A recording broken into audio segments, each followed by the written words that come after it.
NASA claims that during the Nixon administration, between the years 1969 and 1972, 12 astronauts walked on the surface of the moon and returned safely to Earth.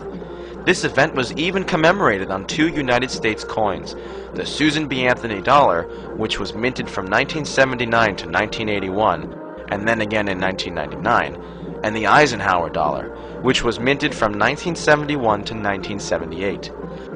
The reverse sides of both of these coins were based on the Apollo 11 insignia, and show an eagle landing on the moon with the Earth in the background. Okay, engine stop. We copy you down, Eagle. Listen, Tranquility Base here. The Eagle has landed.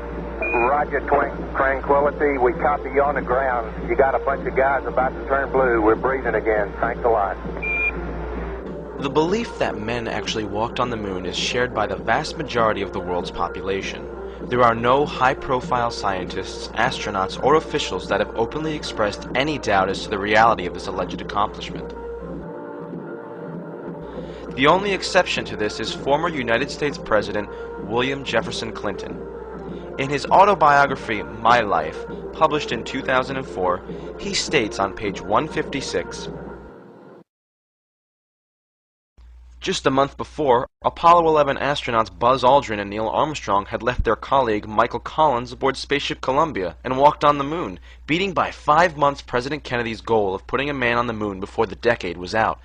The old carpenter asked me if I really believed it had happened. I said sure, I saw it on television. He disagreed. He said that he didn't believe it for a minute, that them television fellers could make things look real that weren't. Back then I thought he was a crank. During my 8 years in Washington, I saw some things on TV that made me wonder if he wasn't ahead of his time." To simplify, what Clinton says is that a gentleman expressed doubt in the Apollo claims, and he wonders whether that gentleman was correct. Now, exactly what is a former 2-term United States president doing, wondering about the authenticity of the greatest technological achievement in the history of mankind? An event that had marked the legacy of his own boyhood hero, JFK. We choose to go to the moon in this decade and do the other things, not because they are easy, but because they are hard. Obviously, he has some reason to believe that the moon landings were not authentic. If a former U.S. president is wondering about the authenticity of the claim, does it not make sense that you should wonder too? One can imagine why a former president would not want to come right out and blow the whistle by unequivocally stating his true beliefs. But he did, probably for the sake of his legacy, want to have it recorded that he did subtly flag the issue for those paying attention, and he flagged it by using the old carpenter acquaintance to get his point across. Regardless of precisely how much time Mr. Clinton actually spends wondering about this, a closer examination of the claim reveals that to have performed such a feat in 1969 completely contradicts the evidence and otherwise offends common sense.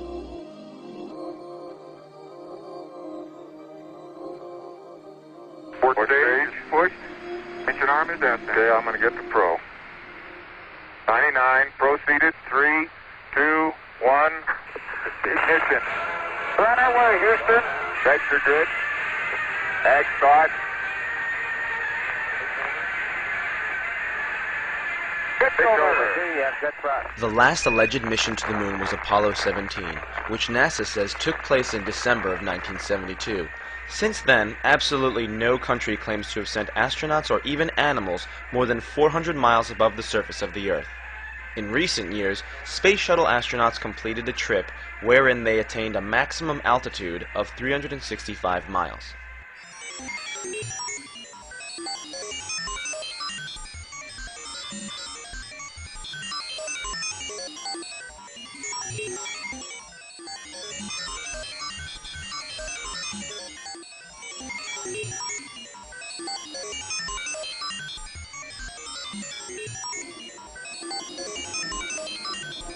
Normally, the space shuttle orbits at an altitude of approximately 200 miles from the Earth, the same orbit altitude of the International Space Station. Now, you might be asking, why exactly is this maximum distance from Earth relevant to our discussion? Well, let's put it this way. The Moon is 240,000 miles away from the Earth. The diameter of the Earth is 8,000 miles. This puts the moon at about 30 Earth diameters away. In relation to the space shuttle's orbit on this scale, it has never traveled more than 1/2 of 1 inch away from the Earth's surface.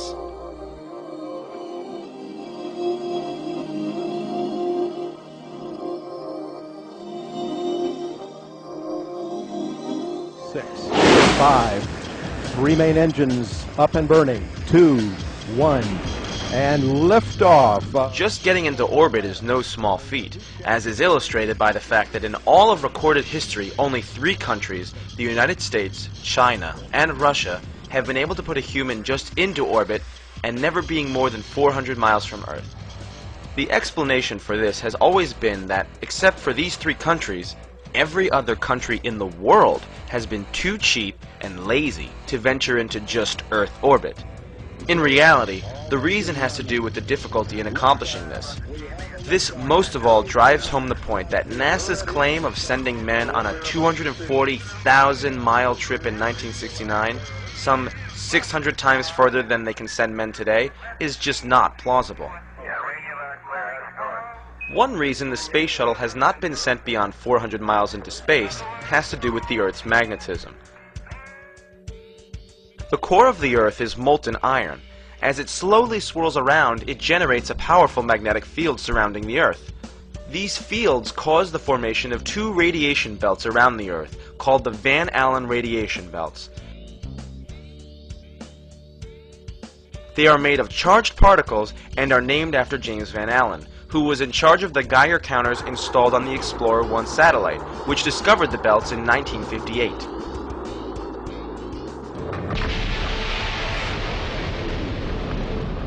These belts are formed by trapped charged particles. The magnetic field traps these particles that originate from the Sun. They then spiral around the lines of the Earth's magnetic field, going back and forth between magnetic poles. As pointed out by Ralph Renee, author of NASA Mooned America, Dr. James Van Allen published an article in the March 1959 issue of Scientific American that described the danger in traveling through these belts. In this article, entitled Radiation Belts Around the Earth, on page 47 of this issue, Van Allen states, "Our measurements show that the maximum radiation level as of 1958 is equivalent to between 10 and 100 Roentgens per hour, depending on the still undetermined proportion of protons to electrons. Since a human being exposed for 2 days to even 10 Roentgens would have only an even chance of survival, the radiation belts obviously present an obstacle to spaceflight. If anyone ever really does go through these belts, it will become apparent just how lethal they really are to humans." Other than the alleged Apollo trips, all other manned spacecraft have stayed below the belts. These belts do not officially begin until an altitude of 1,000 miles is reached. But when one space shuttle crew was brave enough to go nearly 400 miles above the Earth, they started to experience some unusual effects. They reported seeing shooting stars, which were a result of the radiation hitting the retinas of their eyes. And if I'd have landed 20 feet behind where I landed, we'd have landed right smack in that crater. When interviewed, Alan Bean of Apollo 12 initially stated that he had not gone through the belts and did not observe any effects caused by them. Any ill effects from the Van Allen radiation belts? No. Now, I'm not sure we went far enough out to encounter the Van Allen radiation belt. Maybe we did. When it was pointed out that the flight pattern took him through the belts, he changed his story. The belts are 1,000 miles to 25,000 miles above the Earth. Then we went right out through them. No effects on your cells? We didn't even know it. I don't think anybody, well, maybe somebody said you went through the radiation belt, but we didn't feel it inside, and we didn't get any, added radiation. The space shuttle went to 365 miles a few years ago. Because I worked in news. I saw CNN. They said that the radiation belts surrounding Earth are more dangerous than previously believed because the astronauts saw shooting stars with their eyes closed when they got within 600. Radiation belt. We saw shooting stars, but they're not shooting stars from with your eyes closed, although they look like it. If you're out in space beyond the Van Allen belt, and probably within the Van Allen belt, and close your eyes and just pay attention. You don't notice it unless you pay attention. Then all of a sudden you'll see a little flash like a shooting star, except it's like that. There goes one this way. Then one just blossoms. And then not that fast. Maybe you wait 3 minutes or 2 minutes and one goes whoosh. And what's happening is cosmic rays are hitting the back of your eye and exciting those sensors in the back of your eye. So that's what you see. And they got high enough apparently to close them. My guess is in Earth orbit, if you closed your eyes and just paid attention, that you would see them. The first time they were seen was when they went to 365 miles. Yes. That's 650 miles below or away from the radiation. Yeah, see, it's below. My guess if they just did it tonight. But see, if you're just going to sleep or closing your eyes or it's dark, you don't notice them. But if you'll close your eyes and pay attention, which we had an experiment to do, by the way, then you see them whistling by. Not on our mission, by the way, they hadn't been discovered yet. I saw them one day on the moon. It wasn't dark, and it was kind of dark, and I saw this flash of light, and it looked like it was on the moon, but really it wasn't. It was a flash of light in my eye. Some scientists argue that the trip through the belts was so brief, that is only a few hours, that the radiation would not have had a negative effect on the astronauts. But the question remains, if these belts are not dangerous, why in the last 30 years has absolutely no country put even a monkey past these belts? The standard excuse is that no one has wanted to spend the money to do so. But to write off every advanced country in the world as too stingy and incompetent in over a third of a century to explore further than 400 miles from Earth really is a bit too much to fathom. It is more likely that we simply do not have the technology to go further at this time.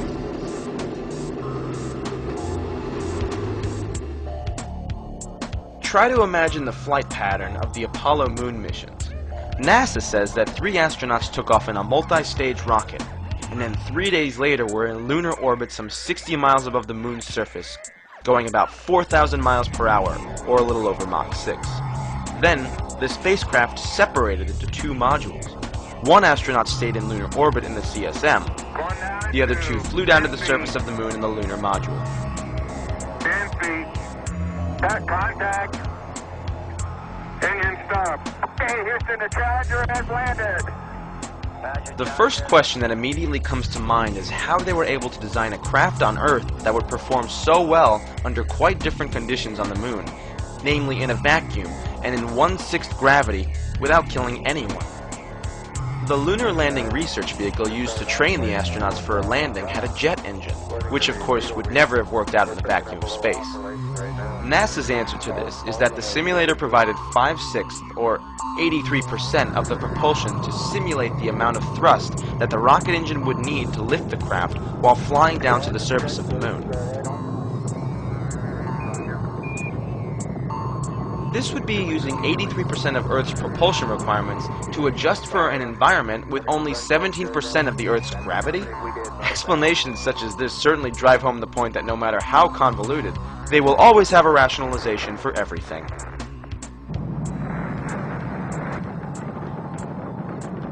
After supposedly landing on the moon during Apollo 17, 2 astronauts allegedly spent 3 days there. During this time, they were either in a small capsule, walking on the surface in their air-conditioned spacesuits, or riding around in the $60 million lunar rover. The lunar surface temperature in the sun should be around 135 degrees today. In the shade, the temperature would again be about minus 100 to minus 150 degrees Fahrenheit. That would be in the shadow of the lunar module. If the LEM didn't have climate control, and had air in it, would it be hot or cold without the climate control? If you just took a lunar module, and well, let's take the climate control and it fails. All right, what happens then? You've got air and setting there, it's 70 degrees. If the lunar module is setting in the sun, which it always is, then slowly but surely that temperature inside is going to go up to 250 degrees Fahrenheit. Now you ain't going to make it, because you're going to cook long before that. What powered the air conditioning? What powered the air? Batteries. You had a number of big batteries in the lunar module. They powered pumps, they powered the air conditioning, they powered the communication system, and that's the reason we were only able to stay on the moon 33 hours. Later on, we got a little better batteries, more batteries, and we could stay longer. Now let's examine some problems with the astronauts' time on the moon's surface. In the sunlit areas, the temperature on the surface of the moon is 250 degrees Fahrenheit. If the sunlight struck the astronauts' suits or the surface of the moon, they would heat up very quickly. Considering that they always landed on the daylight side of the moon, the energy from the sun would be radiated directly at them, and additionally, the heat would be collected and radiated by the moon itself. Put simply, the astronauts had no energy source that would have enabled them to reject the sun's intense heat.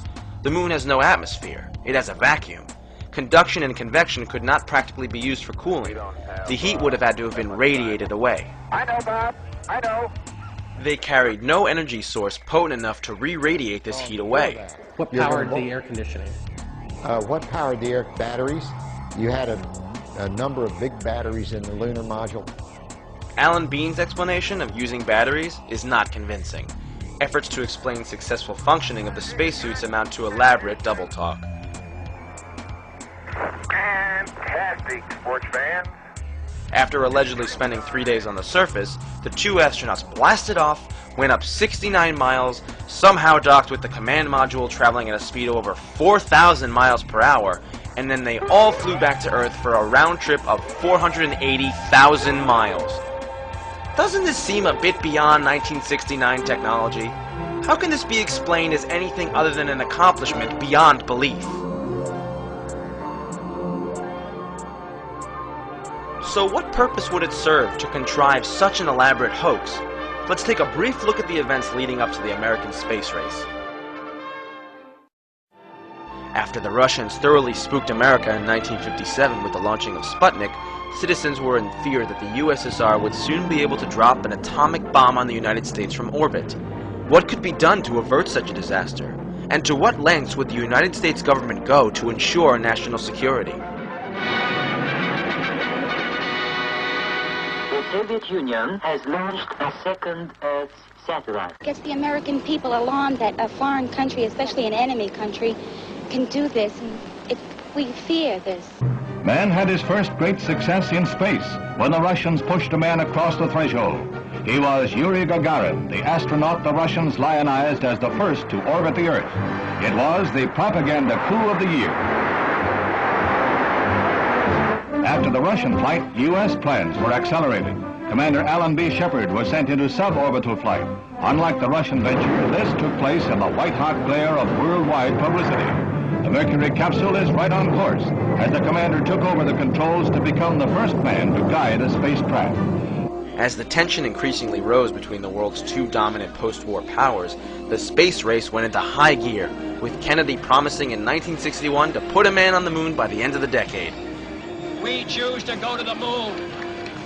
We choose to go to the moon. We choose to go to the moon in this decade and do the other thing. Not because they are easy, but because they are hard. Of course, the United States would spare no expense to hold off an attack from space by the USSR. What countermeasures were at their disposal? Could they not simply stage a moon landing as an elaborate form of propaganda against Russia, while emboldening U.S. morale?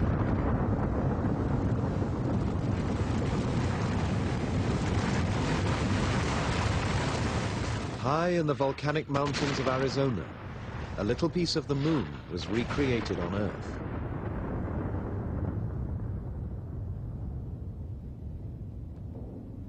This field of craters seen from the air precisely matches a view of the Sea of Tranquility on the moon.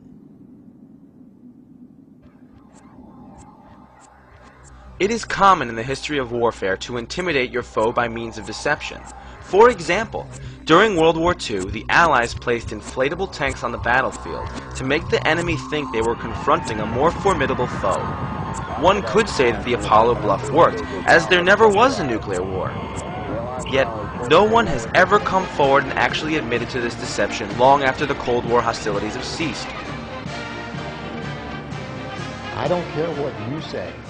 I went to the moon and back, and everyone that's a scientist knows it. Now, if you want to not believe it, it's okay, you know? It's okay. It's a better story. It just happens to be a lie, that's all. I probably would have done what the other 6 did, because I'm just as stubborn as anybody else. I said, I don't need to prove to you that I went to the moon. I know I went. Well, I know for a fact you didn't walk on the moon. I've seen the footage. That's fine. It's okay if you know it. Do you understand that? You can have any opinion you want. That's what's wonderful about this country. You can believe anything you want. And it's okay with me, for sure. Right. The most common question asked is how so many people could have been kept quiet about it. One wonders, too, why the astronauts would go along with such an elaborate hoax. To answer this question, we must all return to World War II Germany. Under Adolf Hitler's leadership, a Nazi war criminal named Werner von Braun built thousands of V-2 rockets through slave labor that were launched against London. Once the rockets are up, who cares where they come down? That's not my department, says Werner von Braun. Some have harsh words for this man of renown, but some think our attitude should be one of gratitude, like the widows and cripples in old London town, who owe their large pensions to Werner von Braun. After the war, the Soviets and the Americans divided up the rocket technology. The Americans brought home over 100 top Nazi propulsion specialists, including their leading rocket scientist, von Braun. Say rather that he's apolitical. Since most people wanted to come live in America, the Soviet Union was given most of the hardware, which, to a large degree, contributed to their victory with Sputnik. In German or English, I know how to count down. And I'm learning Chinese, says Werner von Braun.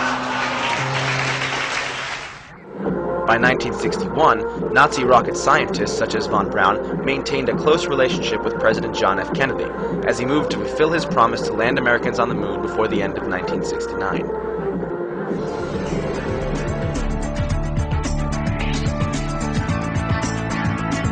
Yet today, NASA says it will be 2018 before we go back to the moon, despite having supposedly been there over 35 years ago.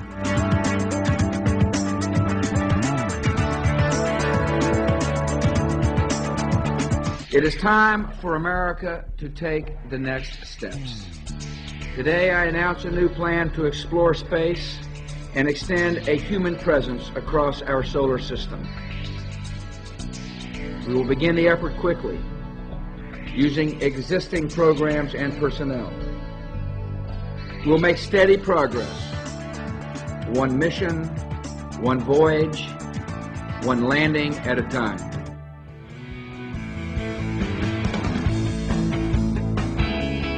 Our third goal is to return to the moon by 2020 as the launching point for missions beyond. Beginning no later than 2008, we will send a series of robotic missions to the lunar surface to research and prepare for future human exploration. Using the Crew Exploration Vehicle, we will undertake extended human missions to the moon as early as 2015, with the goal of living and working there for increasingly extended periods of time. Would we ever consider it reasonable if there were a 40-year span between the first and second trips across the Atlantic Ocean? Why such a late date? In 1953, von Braun wrote a book on how to get to the moon, titled Conquest of the Moon.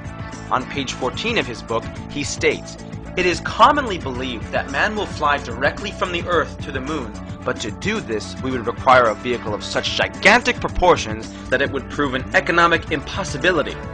It would have to develop sufficient speed to penetrate the atmosphere and overcome the Earth's gravity, and, having traveled all the way to the moon, it must still have enough fuel to land safely and make the return trip to Earth.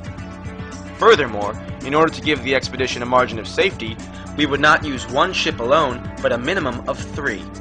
Calculations have been carefully worked out on the type of vehicle we would need for the non-stop flight from the Earth to the moon in return. The figures speak for themselves. Each rocket ship would be taller than New York's Empire State Building, 1,250 feet, and weigh about 10 times the tonnage of the Queen Mary, or some 800,000 tons. The Apollo program's three-stage Saturn V was only 3,000 tons. The Saturn V was 266 times smaller than it had to be.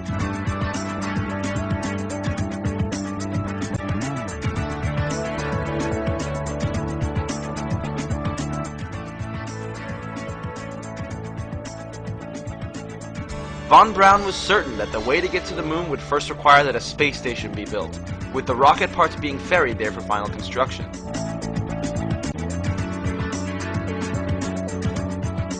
Our first goal is to complete the International Space Station by 2010. We will finish what we have started.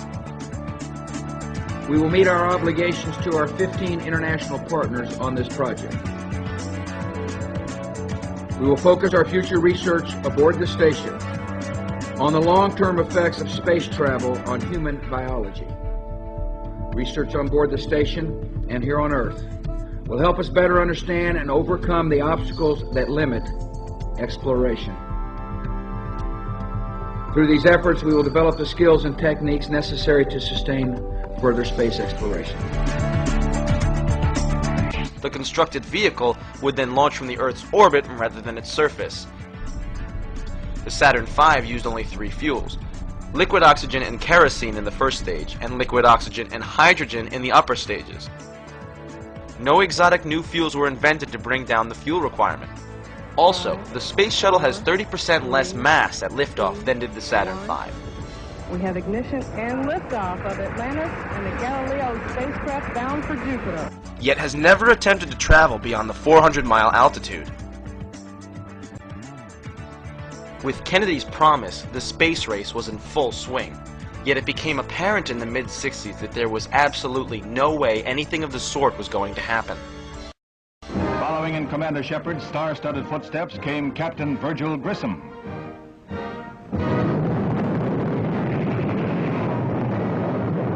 Everything is A-OK until the heartbreaking finale. As the captain prepared to leave the capsule, explosive bolts on the escape hatch let go, and the Mercury is lost. However, the moon gets closer. The leading astronaut of the day, Gus Grissom, was slated to be the first man to walk on the moon. He was an outspoken man with the highest level of integrity. There was no way he would lie for anyone. He was also an outspoken critic of the dilapidated state of the moon program. Just before he died, he hung a lemon on the capsule and held a press conference in which he pointed out the sad state of the program. On the morning he died, upon having difficulty communicating from the capsule, he angrily asked, "Hey, how are you going to get the moon? We can't talk between 3 buildings." In 1967, during a plugs-out test in which no engines were even ignited, they had him in a sealed capsule and pressurized it with 100% pure oxygen. A fire erupted, and all 3 astronauts perished. After this grisly incident, no other astronaut dared to criticize the program. And after all these years of lying and making their livings off the fame, none chooses to wreck this acclaimed success for the others by telling the truth. There is strong reason to doubt the fire was accidental. Page 81 of the Apollo 1 Accident Investigation Report, issued by the U.S. Congress, reveals that prior to the fire, NASA, by their own admission, were very well aware of the respective fires at the Johnsville Navy Air Station and Brooks Air Force Base. The fires in question, as pointed out by author Ralph Renee, were a result of sparks and even static electricity igniting the pure oxygen environments. In spite of these past fatalities, NASA used a 100% oxygen atmosphere in the Apollo 1 spacecraft, arguing that they had done it previously on the Gemini program. Of course they had. However, Gemini had a cabin pressure of only 3 pounds per square inch, the pure oxygen equivalent to the 14.7 pounds of nitrogen and oxygen at sea level. All previous aviation flash fires had been only slightly higher than Gemini's cabin pressure. Apollo 1's cabin pressure was more than 5 times higher. NASA was aware of the dangers, but they went ahead and sealed 3 of their astronauts inside a highly volatile capsule that had already been packed full of combustible and highly toxic materials. most of which were untested and had not been given their seal of approval before they were installed. The technicians on Pad 34 needed at least 5 minutes to open the command capsule's door. The astronauts had a mere 15 seconds before the fire consumed their cabin.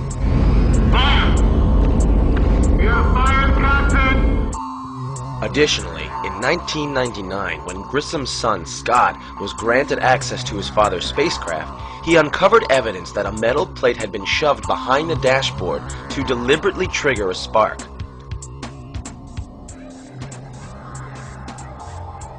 Keep in mind that many of these scientists were war criminals imported from Hitler's Germany. One should not be surprised that such horrors could occur when one considers that these Nazis helped perpetuate the cruelest, most brutal atrocity that has ever taken place in the history of mankind. Also, the behavior of the astronauts upon their return to Earth is highly suspicious. Armstrong, Collins, and Aldrin were made to sit and brief the press for nearly an hour and a half. At times, all three men exhibited a type of disinterest or absconding emotion, not to mention outright lying. The most obvious error was in an answer given by Collins. The astronauts were asked if they could see stars from the surface of the moon. Armstrong answered, "I don't recall." Then Collins, in an attempt to cover for Neil's mistake, and remembering his equal communal experience of sharing the capsule in Earth orbit for 8 days with his crewmates, blurted out, "I don't remember seeing any." I have 2 brief questions I'd like to ask, if I may. When you were carrying out that incredible moonwalk, did you find that the surface was equally firm anywhere, or were there harder and softer spots that you could detect? And secondly, when you looked up at the sky, could you actually see the stars and the solar corona in spite of the glare? The first part of your question, the surface did vary in its thickness of penetrate. One must be quite cautious in moving around in this rough terrain. We were never able to see stars from the lunar surface or on the daylight side of the moon by eye without looking through the optics. I don't recall during the period of time that we were photographing the solar corona what stars we could see. I don't remember seeing any. We were never able to see stars from the lunar surface or on the daylight side of the moon by eye without looking through the optics. I don't recall during the period of time that we were photographing the solar corona what stars we could see. I don't remember seeing any. Transcripts published later attributed his remark to Aldrin, who was supposed to have been there on the surface. This was done, no doubt, to throw off most, who had only had an altered transcript and not a film copy of the entire press conference. I know there's a lot of scientists from a number of countries standing by to see the lunar samples, and we thought you'd be interested in seeing that they really are here. What about the moon rocks, the laser reflector discs, and the photographs of the astronauts on the moon? The Apollo samples are not rocks gathered during moonwalks. They are, in fact, meteorites that were specifically gathered on Earth by von Braun himself before the moon landing ever took place. After Kennedy declared we would land on the moon by the end of the decade, the race to the moon was in full force. So why would von Braun, who was supposed to be working feverishly on the Saturn V rocket, need to go to Antarctica? In the May 1967 Popular Science article entitled A Spaceman's Look at Antarctica, page 114 to 116, von Braun states, "It may well be smart to test lunar vehicles or surface drills in Antarctica before taking them to the moon." This was never done. He did, however, meet up with the Penguins. In reality, the real reason for the trip was to gather meteorites that could be passed off as moon rocks.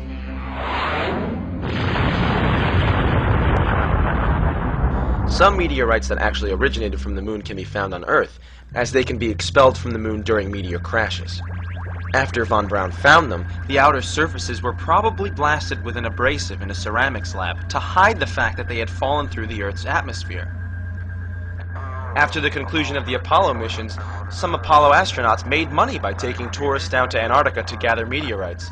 Due to the contrast with the landscape, meteorites are easier to spot there.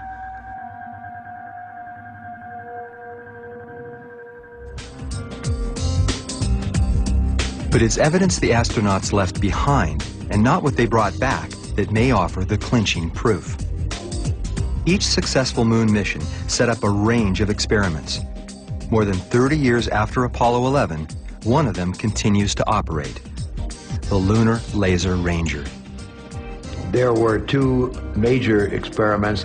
One was a series of corner reflectors to reflect laser beams from the Earth sent to the moon that then, because of the geometry of these corner reflectors, would send the beam back in exactly the direction that it came from. High up in the Davis Mountain Range, the McDonald Observatory in Texas continues to gather information from the experiment. In 33 years, no one has showed up. No one has come and talked to us. Jerry Wyatt would welcome a visit from the conspiracy theorists. Since 1969, his team has been firing a laser beam at the experiment an average of 240 times a year. And of course, at Apollo 11 site is where the United States placed its first lunar retro package. So we fire laser at this spot and three others on the moon. Now he's turned the laser on. In a few seconds, you'll see the splash. The laser hits the reflector on the moon's surface and bounces back as a series of pulses invisible to the human eye. By measuring the time it takes for each laser pulse to return, scientists gather key information about the Earth's position in the solar system.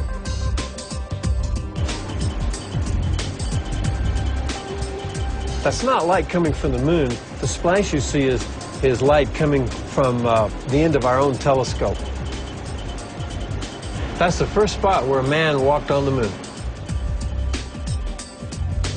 Our search for the truth has revealed the definitive answer. Maybe that's why conspiracy theorists have so little to say on this subject. The December 1966 issue of National Geographic explains why no such reflectors are needed to bounce signals off the moon. This is detailed in The Laser's Bright Magic by Thomas Malloy. On page 876, he states, 4 years ago, a ruby laser, considerably smaller than those now available, shot a series of pulses at the moon, 240,000 miles away. The beams illuminated a spot less than 2 miles in diameter and were reflected back to Earth with enough strength to be measured by ultra-sensitive electronic equipment. It should also be noted that many types of signals can be bounced off the moon, even without such reflectors. In the 1950s, moon bounce was used to communicate around the curvature of the Earth. That is, if you were in the military and wanted to talk to someone in Hawaii from California, you would bounce your conversation off of the moon.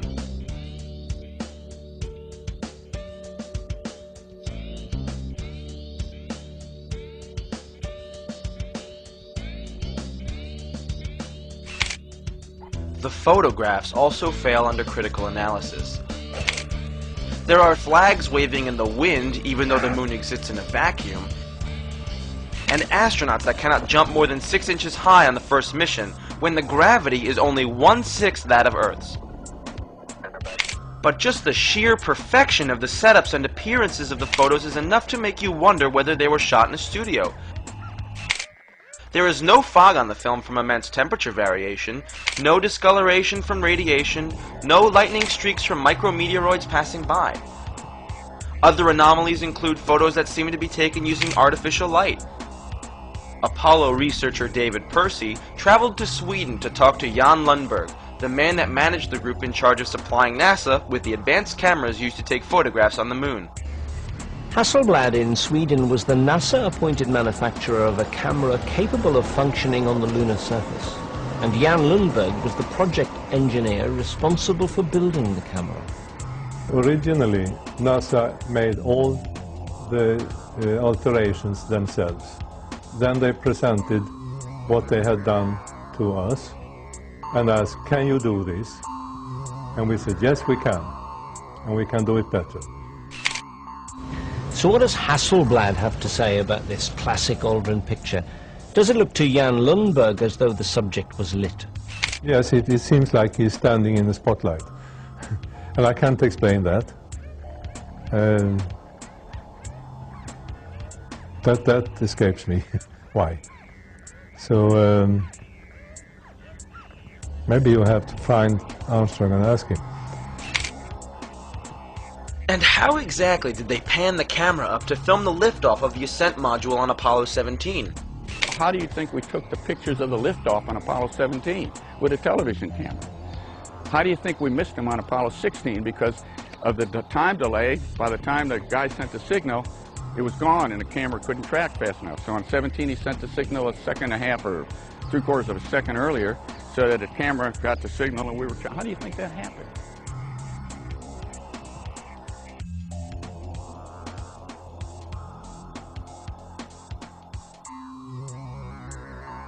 I've got a book telling me I didn't go to the moon. That thick, okay?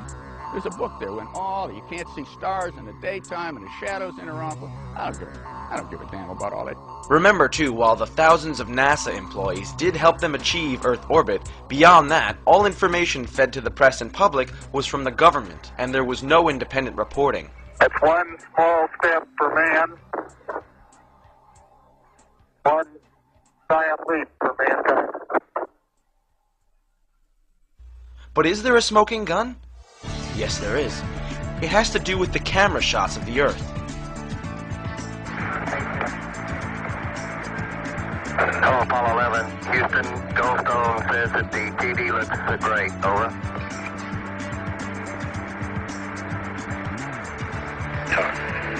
Okay, Roger.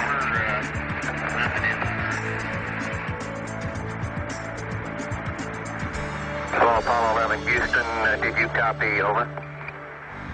Although it is likely that the astronauts were on the Saturn V rocket when it took off, it seems that they stayed in low Earth orbit for the duration of their missions. This provided them with the zero-gravity filming environment, which would be what one would expect on a trip to the moon. They may also have done dives in a KC-135 to get the zero-gravity shots.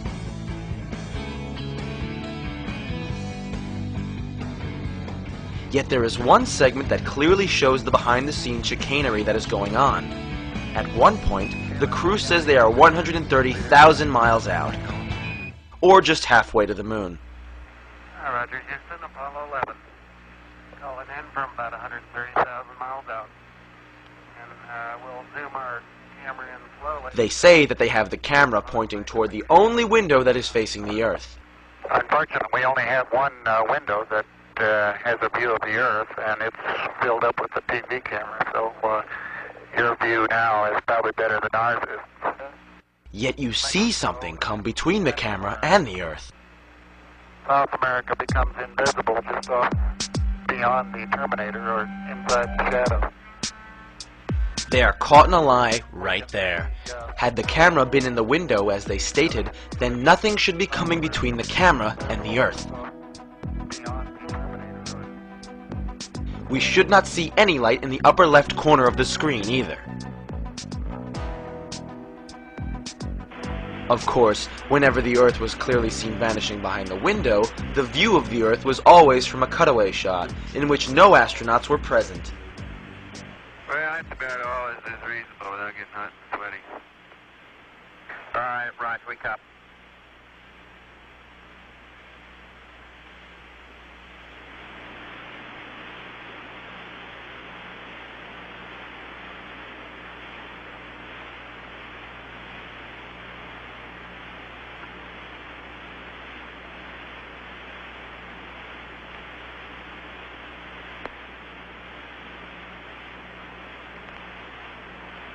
In this circumstance, it was probably a globe on the outside of a mock command capsule in a studio environment. But in this other video, it is easy to see how a different method of trick photography was used. They had placed a transparency over the window to make the window look like the Earth. You can actually see a corner of this transparency pulled away from the window when the lights come on. Can't quite make out who that had.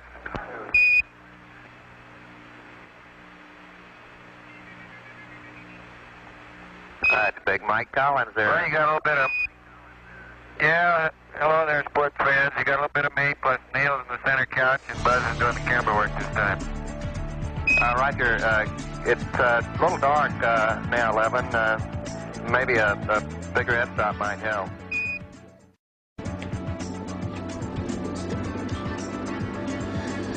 This is, what is this? Oh, this is a shot from 130,000 miles out. I guess it's from approaching. It's from approaching the moon, looking back at the Earth. Now, I've seen this on a couple of flights. Was this something that you got? Although this is from Apollo 11, did you shoot a shot of the Earth like this? So you had a TV camera in the spacecraft. That's correct. And this is, I guess, the Earth zoomed in at a distance. Yep, seems to be. I think it's shot a little bit halfway to the moon. Now it's kind of, now I guess the cloud cover looks. That's what you're looking at. Now what is that right there? What is what? There's like an arm. It looks like hair on an arm getting in front of the window. Maybe somebody got their arm in front of it. Now I thought that was the arm of God moving across the Earth. I couldn't quite figure that out. I suspect that was the edge of the window, more than likely, that they were shooting at. What did the Earth look like from a great distance? There it is again, 130,000 miles out. About like that. So it's pretty small at the distance of the moon? Yes, but I think the better images are the Hasselblad images that have been taken on every flight and are the most published pictures in the history of the world. What is that in the top left? If that's the Earth, is that like another spacecraft? No. That I have no idea what that is. It's some aberration on the film of some sort. Oh, those are shadows, I think. Or reflections, probably reflections that are just reflecting. Run that back again, so we get another shot of it. If you're going to press me on this, I'm not going to talk to you anymore, because I won't pursue this. All of this attempt to say the Apollo programs were fake is just sheer nonsense. And you can talk till hell freezes over, and you're wrong. Okay? Well, would you affirm? I won't continue on this line. Okay, turn off the camera. Your interview is done. I've given you all the time I'm going to give you. Okie dokie. Good to meet you. I don't say it's a pleasure. I understand. Please get your ass out of my house. Okay. And you came here under false pretenses, and I think you're an asshole. Well, and if you continue this, and if you press us, I will personally take you to court.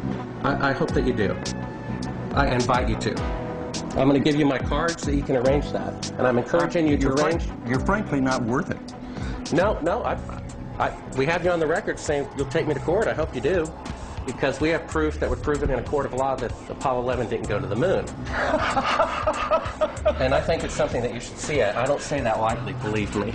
I don't say it lightly. You have joking, sir. People can have fun. And maybe do that if they feel like they want to have a little fun on a trip to the moon.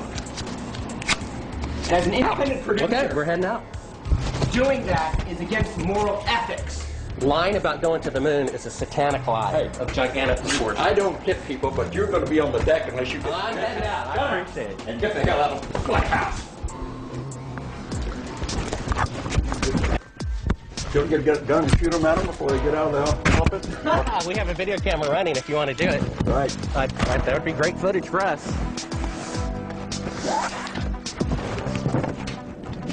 See you later. In court, I hope. Want to call the CIA? Have them waxed? Someone's prompting you. That is why they want to be interior. You believe in UFOs?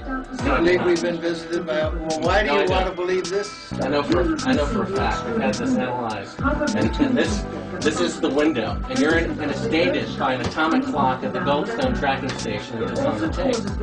Well, you're talking to the wrong guy. Why don't you talk to the administrator at NASA? We're passengers. We're guys going on a flight. We're I know for a fact that You really like it? you're the one who said you walked on the moon when you didn't. Calling the kettle black, if I ever thought of it. Saying I misrepresented myself. Away from me. You're a coward and a liar and a thief.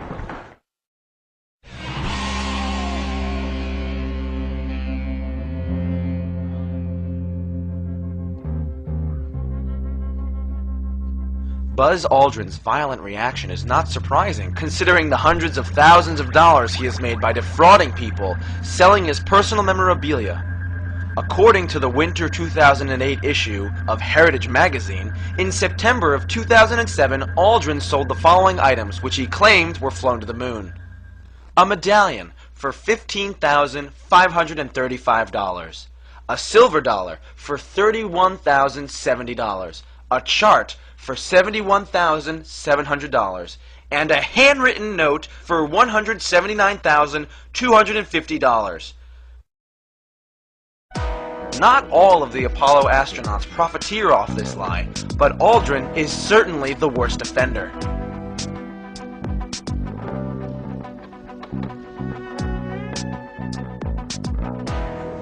Mr. Armstrong, Bart Sibrel, ABC Digital. Wanted to give you the opportunity to swear on the Bible that you walked on the moon. Will you put your left hand on the Bible and swear to God that you walked on the moon? Gentlemen. Mr. Sibrel. Yes? If you really walked on the moon, why would you not do that? So why don't you just put the end to the record in the argument and put your hand on the Bible, swear to God you walked on the moon. Mr. Sibrel, knowing you, that's probably a fake Bible. Really? Well, no, it's a real Bible. You have the opportunity to have $5,000. The meeting is not open. Well, you have $5,000 cash. You can give it to charity if you swear on the Bible that you walked on the moon. Please I have give the it to tape. charity. It'd be fine. Why don't you swear to... Why not? Why won't you do it? So why don't you put your hand on the Bible and swear to God that you walked on the moon? Mr. Sibrel has made a fool of himself in front of the world. Mr. Sibrel, you do not deserve answers. The difficulties one would encounter while trying to land a man on the moon and return safely to Earth are truly astounding. The moon has a harsh environment, with the surface temperature ranging from minus 170 degrees Fahrenheit in the shadows to 250 degrees Fahrenheit in the sunlight. It is also a vacuum. To think that men made it there and back a third of a century ago is quite a stretch. This should be apparent when one looks at how the space shuttle has fared going only 1/600th the distance that Apollo claims to have gone. 220 miles above northeastern Africa. After 3 men died in the capsule during the simulation in 1967, it was just 2 years later that men were walking around on the moon. This is less time than it took to launch the space shuttle again after its burn-up on re-entry in 2003.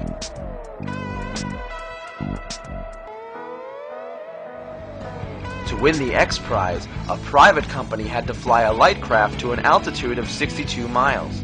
This is just under the distance that the ascent module had to fly to reach the command module from the surface of the moon. Yet the winner of the X Prize on Earth had to have their vehicle hauled up by another vehicle and then fire its engines to get to the 62-mile mark. This should give you an idea of how difficult it is to just go 62 miles high, even with today's technology.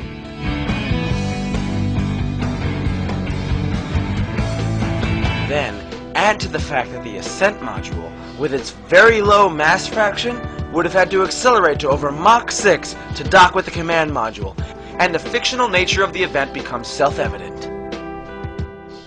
It is just outright unscientific and pathological to accept the moon landing claim given the total lack of confirmation and inability to duplicate anything that even slightly approaches the alleged events of 1969.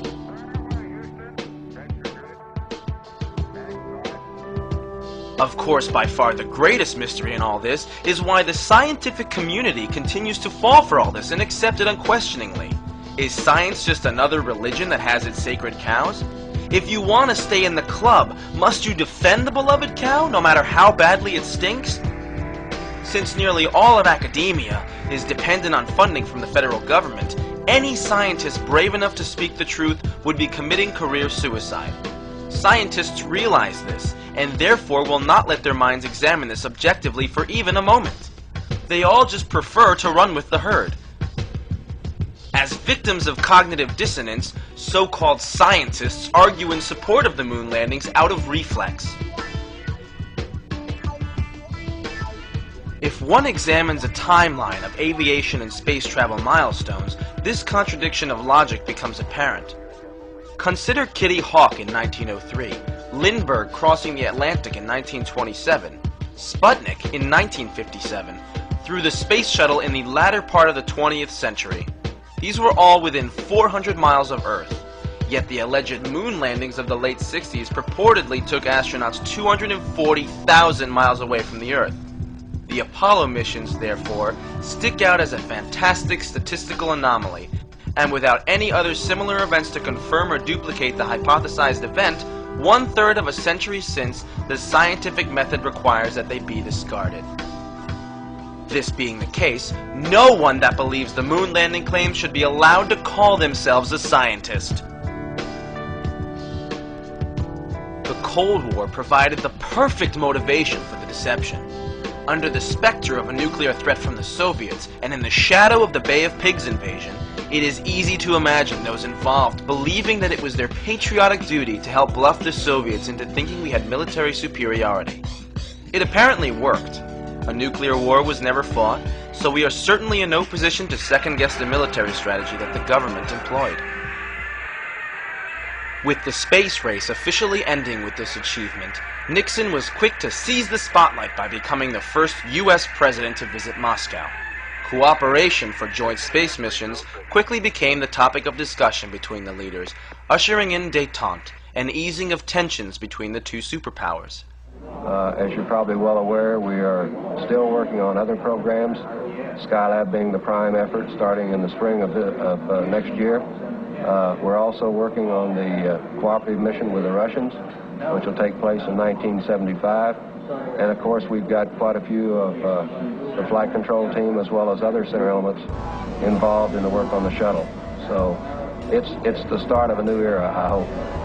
It is easy to see why the government would want to perpetuate such a myth, even after the military objectives were achieved.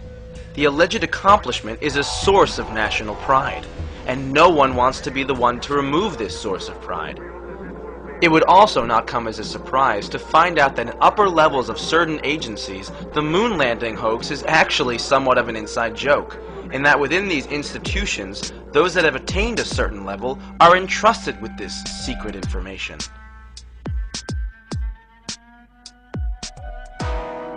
Considering the difficulties attendant in such a trip, one thing is for sure.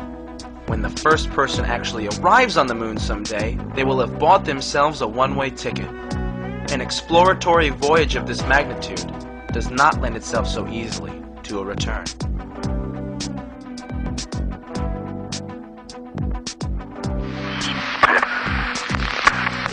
Hey, how are we going to get to the moon if we can't talk between three buildings?